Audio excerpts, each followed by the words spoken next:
ಇದನ್ನು ತೆಗೆದುಕೊಂಡು ಭುಜಿಸಿರಿ, ಇದು ನನ್ನ ಶರೀರ. ಮತ್ತಾಯನ ಸುಸಂದೇಶ 26ನೇ ಅಧ್ಯಾಯ 26ನೇ ವಚನ. ಪ್ರಭು ಯೇಸುವೇ, ನೀವು ಸಮಸ್ತ ಜನರ ಪಾಪ ಕ್ಷಮೆಗಾಗಿ ನಿಮ್ಮ ಶರೀರ ರಕ್ತವನ್ನು ಶಿಲುಬೆಯಲ್ಲಿ ಅರ್ಪಣೆ ಮಾಡಿದ್ದೀರಿ. ಅದಕ್ಕಾಗಿ ನಾವು ನಿಮಗೆ ಕೃತಜ್ಞತೆಯನ್ನು ಸಲ್ಲಿಸುತ್ತೇವೆ ಮತ್ತು ಈ ರೊಟ್ಟಿಯ ರೂಪದಲ್ಲಿ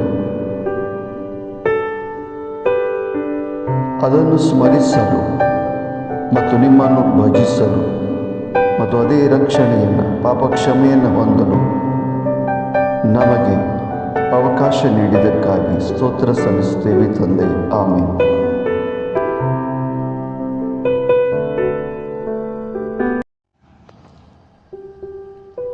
घेया आणि खाया मोची कूड.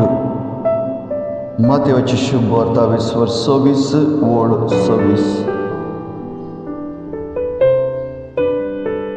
मगळा जेजू, तू आम्हा समेस्तां बसत आणि पदकांचे मोक्षणे मेळचे खातीर तुजी कूड आणि रगत तुवें भेटोवन दिले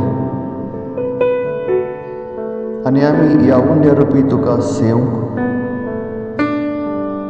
आणि तेंची मोक्षणे आणि रक्षण जोडूंक तुवें आमकां फावो केल्ले खातीर आमी तुका अर्घा दिता.